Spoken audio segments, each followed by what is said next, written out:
রাজাহাঁসকে দ্রুত ডিমে আনার জন্য কি করতে হবে, যে সকল রাজাহাঁসগুলা বাচ্চা ফুটে বের হয়েছে, ডিম পেড়ে শেষ হয়েছে, সেই সকল হাঁসগুলাকে কোন ধরনের চিকিৎসা দিতে হবে এবং কেমন খাবার দিতে হবে, এই বিষয়গুলো তুলে ধরার চেষ্টা করব। কারণ এই বিষয়ে অনেকগুলো প্রশ্ন আসছে যে আপু রাজাহাঁসকে বাচ্চা ফুটে বের হয়েছে কিভাবে কুচে ভাঙবে এবং কিভাবে এদের থেকে আমরা ডিম বাচ্চা বেশি উৎপাদন করতে পারবো বা দ্বিতীয়বার ডিমে আনতে পারবো, এই বিষয়গুলো যদি আলোচনা করতেন। তো আজ এই বিষয়গুলো তুলে ধরার চেষ্টা করব আপনাদের মাঝে। আসসালামু আলাইকুম, কেমন আছেন সবাই? আশা করি আল্লাহ তাআলার অশেষ রহমতে সবাই ভালো আছেন, সুস্থ আছেন। কাছে দূরে দেশ বা দেশের বাইরে যে যেখানে বসে প্রতিনিয়ত ইউটিউব চ্যানেল এবং ফেসবুক পেজের ভিডিওগুলো দেখে থাকেন তাদের সবাইকে জানাই আন্তরিক শুভেচ্ছা এবং যারা নতুন তাদের জন্য রইল অভিনন্দন। তো রাজাহাঁস আসলে একটা সিজনাল হাঁস। এটা শীতের সময় দেখবেন যে অনেকের আছে যে আল্লাহর রহমতে এমনিতেই ডিম বাচ্চা উৎপাদন হয়, আবার অনেকের আছে যে অনেকটা পরিশ্রম করেও ডিম বাচ্চা সঠিকভাবে উৎপাদন করতে পারেন না। তো আর অন্যান্য সিজনে আপনার অন্যান্য সময়ে রাজাহাঁসকে একটু কম পরিচর্যা করলেও চলে, খাবারটা খুব বেশি মানসম্মত না হলেও চলে, ঘাস, কলা গাছ, কুচুরিপানা এগুলাও আপনারা দিতে পারেন ধান গুঁড়োর পাশাপাশি, সেক্ষেত্রে অনেকটা সাশ্রয় হয়। তবে এই সময়টাতে কিন্তু আপনাদের কিন্তু যথেষ্ট পরিমাণে এদেরকে খাবার এবং ওষুধ এবং পরিচর্যা তিনটাই প্রয়োজন পড়বে। তো দ্রুত রাজাহাঁসকে কুচে ভাঙতে হলে যে কাজটা করবেন সেটা হচ্ছে যে মা থেকে বাচ্চাগুলাকে আলাদা করে ফেলবেন। বাচ্চা ফোটার 24 ঘন্টা পর বাচ্চাগুলাকে সরিয়ে নেবেন, নেওয়ার পরে মা রাজাহাঁসগুলাকে আলাদা একটা জায়গাতে রাখবেন এবং বাচ্চাকে মায়ের কাছেও আশেপাশেও ঘিরতে দিবেন না। তো এই ক্ষেত্রে দেখবেন যে আপনার রাজাহাঁসটা কিন্তু দ্রুতই ডিমে এসে যাবে আর কুচেটাও ভেঙে যাবে। আচ্ছা, এছাড়াও আরও কিছু কাজ আছে, সেটা হচ্ছে যে হাঁসকে কিন্তু আপনাদের এই সময় মানসম্মত একটু খাবার দিতে হবে। তো এই মানসম্মত খাবারটা বলতে সেটা হচ্ছে আপনাদেরকে এই মুহূর্তে রাজাহাঁস যাদের বাচ্চা ফুটে বের হয়েছে এদেরকে কিন্তু এখন ধান, একটু ভুট্টা ভাঙা, দেখা যাচ্ছে যদি অল্প হাঁস হয় তাহলে সেক্ষেত্রে দেখা যাচ্ছে কিছুটা পরিমাণ ফিট, আর যদি বেশি রাজহাঁস হয় তাহলে সেক্ষেত্রে তো ফিট দিয়ে পড়তে হবে না, সেক্ষেত্রে আপনারা ভুট্টা ভাঙাটা দিতে পারেন। তো এইভাবে এই সমস্ত খাবারগুলো আপনারা দিতে পারেন। একটা ভাইয়া বলছেন যে আপু আমার হাঁস শুধুমাত্র ভাত ছাড়া আর কোনো খাবার খেতে চায় না, তো শুধু ভাত দিলে কোনো সমস্যা হবে কিনা? আসলে ভাত দিলে কিন্তু রাজাহাঁসের শুধু যে কোনো হাঁসেরই আপনি শুধু ভাত দিবেন, সেক্ষেত্রে বেশিরভাগ ম্যাক্সিমাম টাইমে রাজাহাঁসের কিন্তু পা পড়ে যাওয়ার একটু সম্ভাবনা থাকে, খুব যে থাকে তা নয়। তো আপনি চেষ্টা করবেন যে আপনার হাঁসের ভাতের সাথে একটু করে ধানের গুঁড়া এবং দেখা যাচ্ছে যে একটু হয়তো বা ভুট্টা ভাঙার গুঁড়া, না হলে গমের ছালটা দিতে পারেন, দিয়ে আপনার হাঁসকে খাবার দিতে পারেন। শুধু ভাত আমার মতে না দেওয়াটাই বেটার, সাথে একটু একটু করে অন্যান্য খাবার দেওয়ার চেষ্টা করেন। যে ভাতটা দিবেন সেই ভাতের সাথে এইগুলা একটু একটু করে অল্প অল্প করে মিক্সার করবেন, কিছুদিন দিলে তারপরে কিন্তু খাওয়ার অভ্যাসটা হয়ে যাবে। তো এবার আসি দ্বিতীয়বার ডিমে আনার জন্য যে চিকিৎসাগুলা, সেটা হচ্ছে যে আপনাদেরকে এদেরকে দিতে হবে কিন্তু বিভিন্ন ভিটামিন, ক্যালসিয়াম কিন্তু এদের শরীরে অভাব পড়ে যায়, কারণ এরা একটা মাস অমে বসে থাকে এবং ডিম আপনার যদি 10টা ডিম দিয়ে থাকে তো 20 দিন লেগে যায় ডিম পাড়তে। তো ডিম দেওয়ার পর এদের শরীরটা অনেকটা ক্লান্ত হয়ে যায়, এই জন্য এদের শরীরে কিন্তু প্রচুর পরিমাণে ভিটামিন এবং ক্যালসিয়ামের প্রয়োজন পড়ে। তো কোন ধরনের ভিটামিন এবং ক্যালসিয়াম প্রয়োজন পড়ে সেই এই যে দেখতে পাচ্ছেন আমার হাতে যে ওষুধগুলা দেখতে পাচ্ছেন, আজ এই ওষুধগুলা কিভাবে দিতে হবে, কোন নিয়মে দিলে আপনার হাঁসগুলাকে পরিপূর্ণভাবে সুস্থ রাখা যাবে, সেই বিষয়গুলো A to Z এই ভিডিওটার মধ্যে দেখতে পাবেন।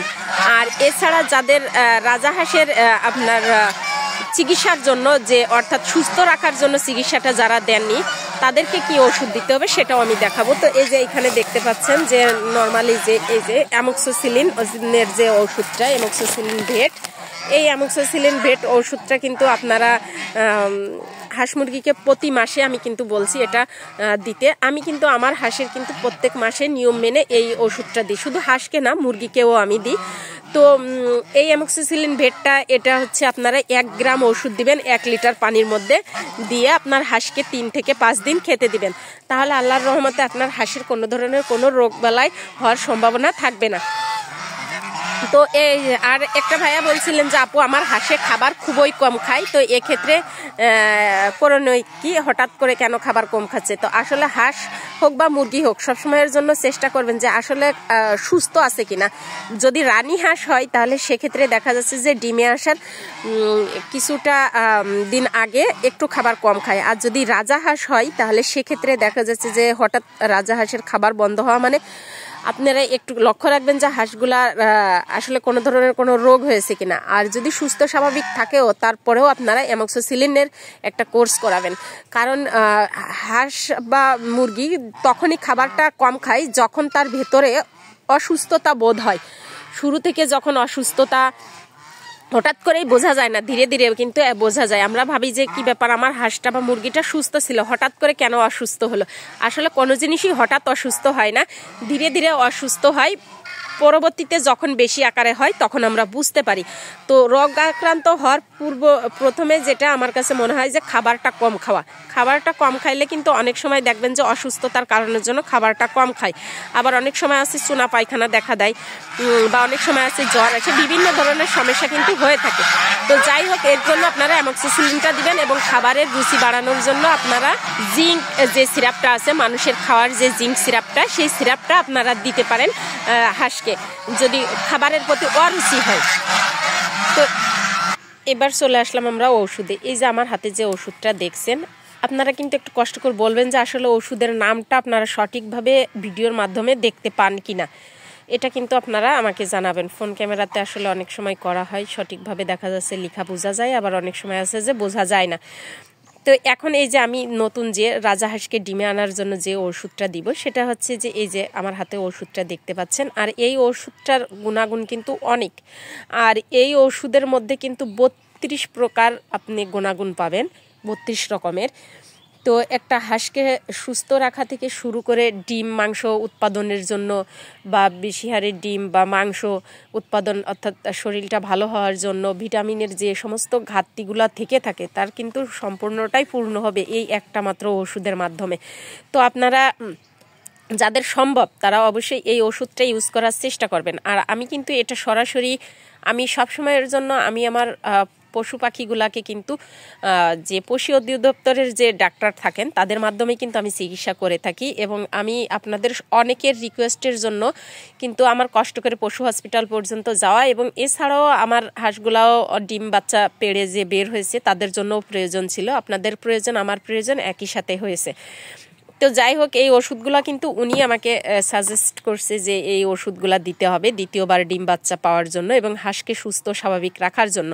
তো ওষুধের নামগুলা কিন্তু আপনারা দেখতে পাচ্ছেন কিনা অবশ্যই কিন্তু জানাবেন। তো এটা হচ্ছে ইসেল। ইসেলটা দিলে আপনাদের যে হাঁসের অনেক সময় আছে ডিমের খোসাটা দেখবেন নরম হয়, অনেক সময় আছে ডিমের খোসাটা পাতলা হওয়ার কারণে ভেঙে যায়, আবার অনেক সময় আছে যে ডিমের সাইজটা কিন্তু ছোট হয়।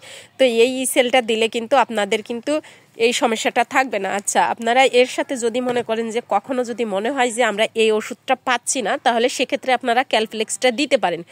তবে ক্যালফ্লেক্সের থেকেও বেশি কার্যকর হবে যদি চেষ্টা করবেন এই ওষুধটাই দেওয়ার জন্য। এই ওষুধটা যদি আপনারা দিতে পারেন, একমি কোম্পানির ওষুধ কিন্তু এটা। তো এই ওষুধটা দিলে কিন্তু আপনাদের যে হাঁসগুলা আছে আল্লাহর রহমতে কিন্তু দ্রুত ডিমে চলে আসবে। আর যখন দ্রুত ডিমে আসবে তখন কিন্তু দেখবেন যে হাঁসের কিন্তু অটোমেটিক কুচে ভেঙে গেছে। যে হাঁস দ্রুত ডিমে আসে সে হাঁসের কুচেটা খুবই দ্রুত ভেঙে যায়। তো হাঁসকে দ্রুত কুচে ভাঙার জন্য এবং ডিমে আনার জন্য, এছাড়াও মাংস উৎপাদন, অর্থাৎ রাজা হাঁস 1 মাস সময় বসে থাকার কারণে দেখবেন যে হাঁসের শরীরটা কিন্তু অনেকটা শুকিয়ে যায়। আর এই শুকিয়ে যাওয়ার ফলে কিন্তু দেখবেন যে আপনারা হাঁসটা কিন্তু সঠিকভাবে আপনার ডিমে আসতে পারে না, অর্থাৎ শরীরের ওজনটা অনেক কমে যায়। আর শরীরের গ্রোথ যদি ভালো না থাকে তাহলে কিন্তু সেক্ষেত্রে মাংস বা ডিম কোনোটাই কিন্তু ভালো হয় না। তো আপনারা এই জিনিসটা কিন্তু এই ওষুধটা কিন্তু ইউজ করতে পারেন। তো এই ওষুধটা ইউজ করার নিয়ম হচ্ছে আপনার 1 লিটার পানিতে 1 ml ওষুধ দিবেন, অর্থাৎ পূর্বের নিয়মের মতোই এটাও কিন্তু 1 লিটার পানিতে 1 গ্রাম ওষুধ দিবেন। তো এখানে আপনাদের হাঁসের পরিমাণ অনুযায়ী কিন্তু দেওয়ার চেষ্টা করবেন। যদি মনে করেন যে আপনারা সারাদিনে 1 লিটার পানির মধ্যে, অর্থাৎ 1 লিটার পানির মধ্যে যে ওষুধটা দিবেন ওই ওষুধের পানির মধ্যেই চেষ্টা করবেন খাবারটা মিক্সার করে দেওয়ার জন্য। এখন আপনারা হয়তো বা বলতে পারেন যে আমরা কতটুকু পানিতে কতটুকু দিব বা কেমন দিব, ছেড়ে রাখলে খায় না, তো সেক্ষেত্রে আপনারা ওর মধ্যে খাবারটা দিবেন। তো যেমন এই যে আমি কিন্তু এখানে আমার হাঁসের যে পানিটুকু প্রয়োজন আমি কিন্তু এখানে নিয়ে নিয়েছি। এখন এই পানির মধ্যে কিন্তু আমি ওষুধ মিক্সার করে দেবো এবং মিক্সার করা ওষুধের পানি দিয়েই কিন্তু আমি এদেরকে ধানের গুঁড়াটা কিন্তু সুন্দরভাবে মেখে দিব, যার কারণের জন্য কিন্তু ওরা খেয়ে নিবে এবং ওষুধটা সম্পূর্ণভাবে ওদের যাবে। আচ্ছা, যাদের আছে যে রাজাহাঁসের ওষুধ মিক্সার করার পর খেতে চায় না, তারা যে কাজটা করবেন সেটা হচ্ছে যে এই ওষুধটা 5 থেকে 7 ফোঁটা করে আপনারা হাঁসকে দিবেন, অর্থাৎ দিনে একবার। ওষুধ কিন্তু দিনে একবার দিবেন, দুবার নয়, একবার। তো এইভাবে দিতে পারেন। তো এবারে এই ওষুধটাকে আমি কিন্তু এই যে একটা কাপের সাহায্যে কিন্তু মেপে নিব। তো এইখানে কিন্তু এই যে ml দেওয়া আছে, এই কাপের গায়ে কিন্তু লেখা থাকে 1 ml 2 ml।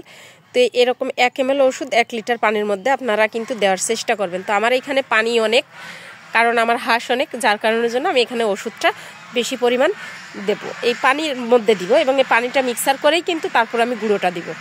এই যে এইখানে কিন্তু আমি আমার পরিমাণ মতো ওষুধটা নিয়ে নিয়েছি, আপনারাও এইভাবে ওষুধটা নিয়ে পানির মধ্যে দেওয়ার চেষ্টা করবেন। আচ্ছা, এইখানে একটা ওষুধ আপনারা সকালে ইউজ করবেন, একটা ওষুধ আপনারা বিকালে ইউজ করবেন। এইভাবে ইউজ করলে কিন্তু ভালো হবে। 2টা ওষুধ 2 টাইমে দেওয়ার চেষ্টা করবেন। তো অনেক সময় আছে যে এই ওষুধটা কিন্তু মিক্সার করার ফলে দেখা যাচ্ছে যে খাবারটা একটু কমও খেতে পারে। তো যদি না খায় তাহলে সেক্ষেত্রে এই ওষুধটা আপনারা 5 ফোঁটা করে আপনারা দিতে পারেন।